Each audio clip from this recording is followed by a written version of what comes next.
오늘 당신이 태어난 날, 당신의 어머니는 목숨을 걸었습니다. 당연한 말처럼 들리죠. 그런데 1348년의 출산은 그 목숨을 건다는 말이 비유가 아니었거든요. 진짜로 문자 그대로 그날 하루가 살고 죽는 날이었습니다. 마취도 없고 수술도 없고 응급실도 없었습니다. 무언가 잘못되면 손 쓸 방법이 없었어요. 그런데도 인류는 그 방식으로 수천 년을 이어왔습니다. 오늘은 그 방 안으로 들어가 보려 합니다. 아무 남자도 들어올 수 없었던 여성들만의 그 작고 어두운 방 안으로. 산모가 평소 밥을 먹고 잠을 자고 불을 지피던 그 오두막 한 구석이 갑자기 출산방으로 바뀝니다. 특별히 준비된 공간이 아니에요. 어제까지 일상이었던 바로 그 자리가 오늘은 생사의 경계선이 되는 겁니다. 바닥에는 짚이 깔리고 여분의 린넨이 한쪽에 쌓입니다. 창문은 두꺼운 천으로 틀어막혀요. 빛을 차단하고 냉기를 막기 위해서이기도 하지만 이유는 그것만이 아니었습니다. 이 시대 사람들은 출산의 틈새를 노리고 악령이 파고든다고 진심으로 믿었거든요. 산모가 가장 약해지는 그 순간 눈에 보이지 않는 위협이 방 안으로 스며든다고요. 그래서 빛이 새어드는 틈도 문풍지 사이의 바람도 전부 막아야 했습니다. 의학과 믿음이 구분되지 않던 시대였어요. 문은 굳게 잠깁니다. 그리고 이 방에 들어올 수 있는 건 오직 여성뿐이었어요. 남편도 아버지도 마을의 그 어떤 남성도 이 공간에 발을 들일 수 없었습니다. 어떤 규정집이 있어서가 아니에요. 수백 년 동안 말없이 이어져 내려온 아무도 어기지 않는 불문율이었죠. 지식도 판단도 모든 결정이 오직 여성들의 손 안에서만 이루어지는 공간이었습니다. 왕의 명령도 교회의 교리도 이 방의 문턱을 쉽게 넘지 못했어요. 살아있는 그 누구보다 오래된 규칙들이 조용히 그러나 단단하게 이 방을 지배하고 있었거든요. 따뜻하고 어둡고 고요한, 그러나 그 어느 곳보다 팽팽한 긴장이 감도는 방. 이 작은 오두막 한 구석에서 인류는 수천 년째 새 생명을 맞이해 왔던 겁니다. 그 방 안으로 가장 먼저 들어오는 사람이 있습니다. 산파입니다. 그런데 이 사람, 의대를 나온 것도 아니고 자격증이 있는 것도 아니에요. 국가가 인정한 면허 같은 건 존재하지도 않았습니다. 그녀의 유일한 자격은 경험이었어요. 어머니 곁에서 혹은 나이든 선배 산파의 옆에서 수십 번의 출산을 직접 눈으로 보고 손을 뻗으며 몸으로 익힌 지식, 그게 전부였습니다. 요즘으로 치면 어릴 때부터 주방에서 어깨 너머로 요리를 배운 사람이 어느 날 마을 최고의 요리사가 되는 것과 비슷하다고 할까요? 단, 실수하면 음식이 망하는 게 아니라 사람이 죽는다는 점이 전혀 달랐죠. 그녀가 들고 온 보따리 안을 들여다보면 깨끗한 린넨 천, 탯줄을 자를 작은 칼, 허브를 섞어 만든 혼합물, 손에 바를 오일, 그리고 밧줄이 나옵니다. 이게 1348년 산파가 가진 수술 도구의 전부예요. 겸자, 그러니까 난산일 때 아기 머리를 잡아당기는 집게 형태의 의료기구는 아직 세상에 없었습니다. 300년 뒤에나 발명될 물건이거든요. 만약 출산이 잘못 흘러가더라도 산모의 몸 안으로 들어가 문제를 직접 해결할 수 있는 도구는 단 하나도 없었습니다. 산파 본인도 그 사실을 누구보다 잘 알고 있었어요. 그래서 그녀의 손은 더 조심스러웠고 그녀의 눈은 더 날카로웠으며 그녀가 수십 년간 쌓아온 경험은 그 어떤 금속 도구보다 무겁고 단단한 무게를 지니고 있었습니다. 자격증 없이 생사의 문 앞에 서는 사람, 그게 바로 1348년의 산파였습니다. 산파가 들어오고 얼마 지나지 않아 방 안이 조금씩 채워지기 시작합니다. 이웃집 여성이 들어오고 산모의 자매가 들어오고 이미 자신의 출산을 무사히 넘긴 마을의 나이든 여성들이 하나둘 문을 열고 들어옵니다. 손에는 땜감을 들고 오는 사람도 있고 음식을 싸오는 사람도 있고 정성껏 준비한 작은 선물을 챙겨오는 사람도 있어요. 1348년의 출산은 오늘날처럼 산모와 의료진만의 사적인 공간이 아니었습니다. 마을 여성들이 함께 증인이 되고 함께 버텨내는 철저한 공동체의 행위였거든요. 그 방 안에 있는 모든 여성은 저마다의 기억을 품고 있었습니다. 자신도 좀만 의자 위에 앉아 이를 악물었던 날이 있었거나 아직 그날이 오지 않아 언젠가 저 자리에 앉게 될 것을 알고 있었어요. 남의 일이 아니었던 겁니다. 30살의 이웃 여성 마르그리트를 떠올려 보세요.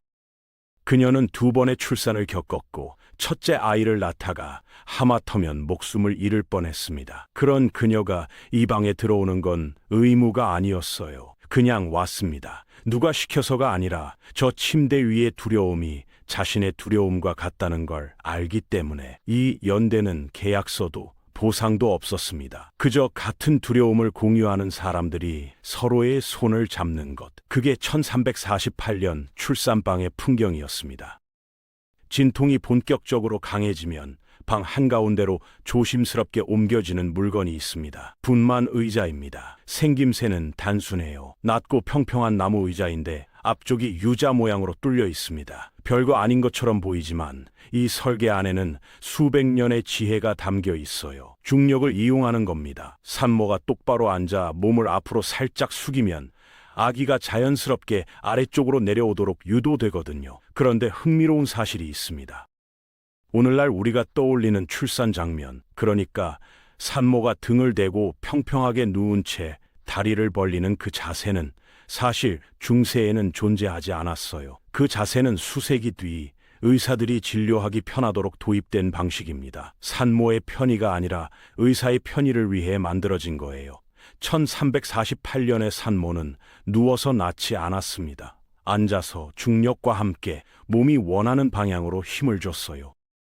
그 의자의 팔걸이를 자세히 보면 표면이 유난히 매끄럽게 닳아 있습니다. 수많은 여성들이 극한의 고통 속에서 있는 힘껏 쥐어짰던 흔적이거든요. 그 손자국 하나하나에는 이름도 없고 기록도 없지만 저마다의 이야기가 새겨져 있습니다. 무사히 살아서 그 의자를 떠난 여성도 있었고 안타깝게도 그러지 못한 여성도 있었어요. 그 모든 역사가 나무 한 조각 안에 조용히 배어 있었던 겁니다.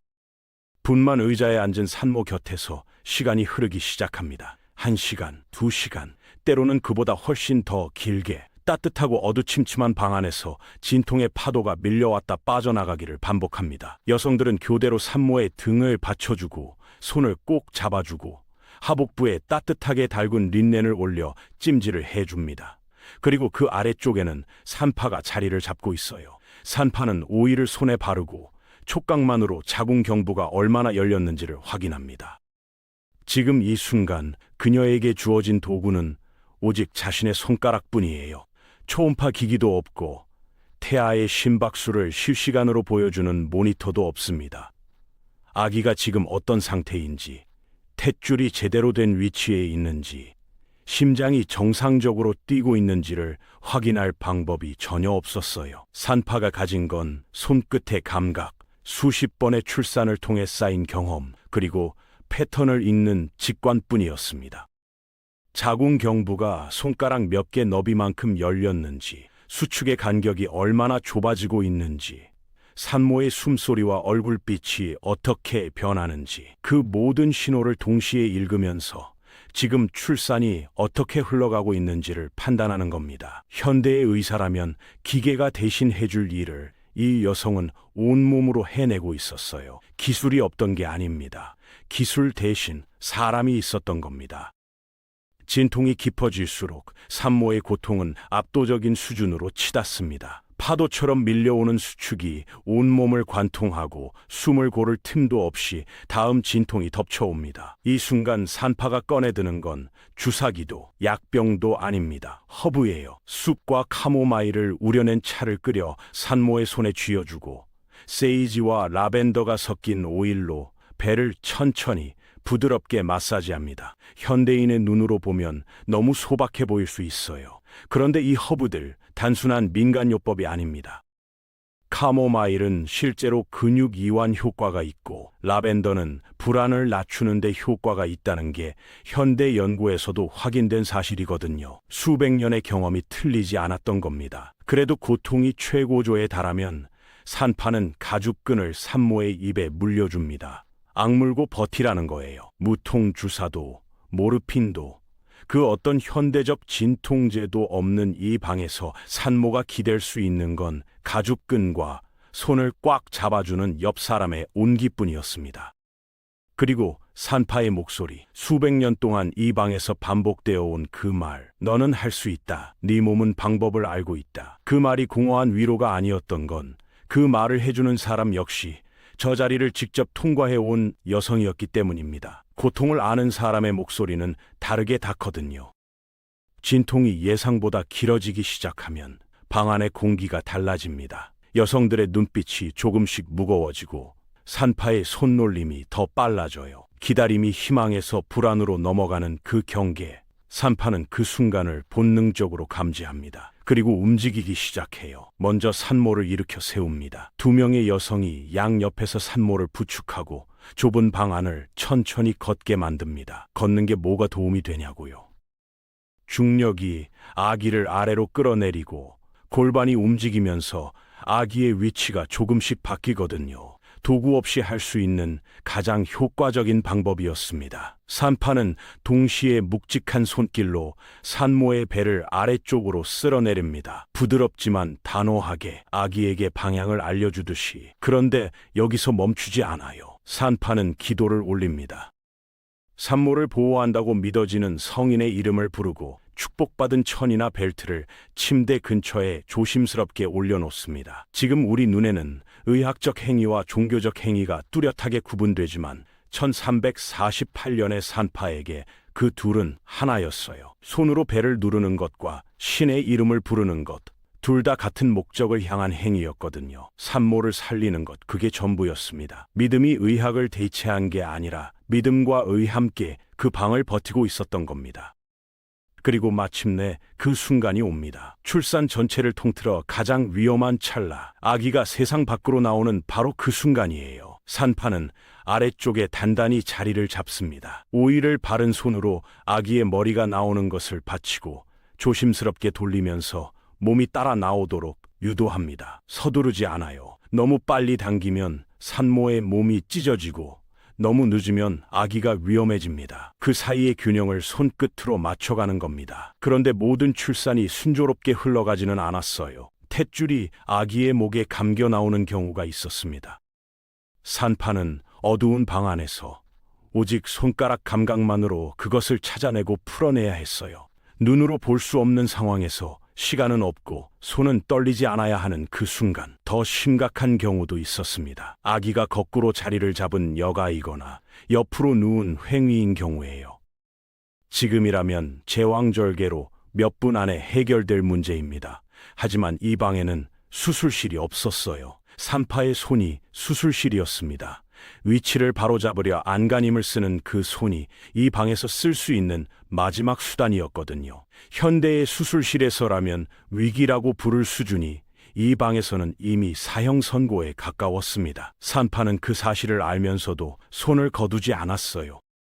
그러나 대부분의 경우 자연은 제 길을 찾아갑니다. 산파의 손이 버티고 산모의 몸이 수축하고 방 안의 여성들이 숨을 죽이며 기다리는 그 끝에서 마침내 아기의 울음소리가 터져나옵니다. 그 소리가 방 안을 채우는 순간 팽팽하게 당겨져 있던 모든 긴장이 한꺼번에 풀립니다. 누군가는 눈물을 흘리고 누군가는 안도의 한숨을 내쉬고 누군가는 그냥 꼭 맞잡아요. 말이 필요 없는 순간입니다. 산파는 재빠르게 움직입니다. 린넨실로 탯줄의 두 곳을 단단히 묶고 그 사이를 작은 칼로 자릅니다. 그리고 아기의 입과 코를 닦아내 기도를 확보해요. 이 모든 과정이 몇 분 안에 이루어집니다. 그 다음 산파는 깨끗한 린넨으로 감싼 아기를 산모의 맨 가슴 위에 올려놓습니다. 피부와 피부가 맞닿는 그 접촉, 지금 우리는 이것을 캥거루 케어라고 부르고 신생아의 체온 유지와 심박수 안정, 모유 수유 촉진에 효과적이라는 사실을 데이터로 증명합니다. 그런데 1348년의 산파는 데이터 없이 이미 알고 있었어요. 경험이 과학보다 먼저 도착해 있었던 겁니다. 아기가 태어난 자리, 그 작고 어두운 방 안에서 세상에서 가장 오래된 의료 기술이 조용히 작동하고 있었습니다. 이름도 없고 논문도 없고 누가 알아주지도 않았지만 틀리지 않았던 기술이었어요. 아기가 태어났습니다. 그런데 산파의 눈은 아기가 아닌 산모를 향합니다. 아직 끝난 게 아니거든요. 태반을 배출하는 후산 과정이 남아 있었고 산파는 이 단계를 누구보다 두려워했습니다. 경험으로 알고 있었기 때문이에요. 아기를 낳다가 죽는 여성보다 아기를 낳고 나서 죽는 여성이 더 많다는 사실을. 출산 직후의 과다 출혈, 그게 진짜 고비였거든요. 산파는 인내심을 가지고 산모의 배를 부드럽게 누르며 태반이 자연스럽게 나오기를 기다립니다. 동시에 산모의 얼굴빛을 살피고 흘러내리는 혈액의 양을 눈으로 가늠해요. 출혈이 시작되면 깨끗한 천으로 압박을 가합니다. 그리고 상황이 심각하다고 판단되면 산파는 조심스럽게 에르고트를 꺼냅니다. 에르고트는 호밀에서 채취한 곰팡이 화합물이에요. 자궁을 강하게 수축시켜 출혈을 멈추는 데 효과적인 물질입니다. 실제로 현대 산과학에서 쓰이는 자궁 수축제의 원형이 바로 이 에르고트에서 출발했어요. 그런데 이게 양날의 검이었습니다. 조금 적으면 효과가 없고 조금 넘으면 독이 됐거든요. 저울도 없고 정확한 용량 기준도 없는 상황에서 산파는 오직 경험과 직관으로 그 경계를 판단해야 했습니다. 당시 여성 3명 중 1명은 임신과 출산 과정에서 생명의 위협을 겪었고 태어난 아기의 30%는 첫 돌을 넘기지 못했어요. 산파는 그 숫자의 무게를 온몸으로 알면서도 다음 날 또 다른 산모의 방문을 두드렸습니다. 그 방에서 일어난 일들은 역사에 기록되지 않았습니다. 역사는 왕의 전쟁을 기록했고 전염병의 사망자 수를 기록했지만 밤새 산모의 손을 잡아준 여성의 이름은 단 한 줄도 남기지 않았거든요. 그러나 숫자 너머에 사람이 있었습니다. 3명 중 1명이 위협을 겪었다는 통계 뒤에는 빈자리가 된 이웃이 있었고 돌아오지 못한 자매가 있었어요. 그 불확실성 속에서도 여성들은 매번 그 방으로 들어갔습니다. 두려움을 알면서도 손을 내밀었어요. 공포의 공간을 생명의 시작점으로 바꾼 건 첨단 기술이 아니었습니다. 할 수 있다고 말해준 목소리였고 떠나지 않고 곁에 있어준 사람이었어요. 그 연대는 오늘도 유효합니다. 여기까지 오늘 준비한 영상은 끝났습니다. 다음 시간에 다른 영상으로 찾아뵙겠습니다. 감사합니다.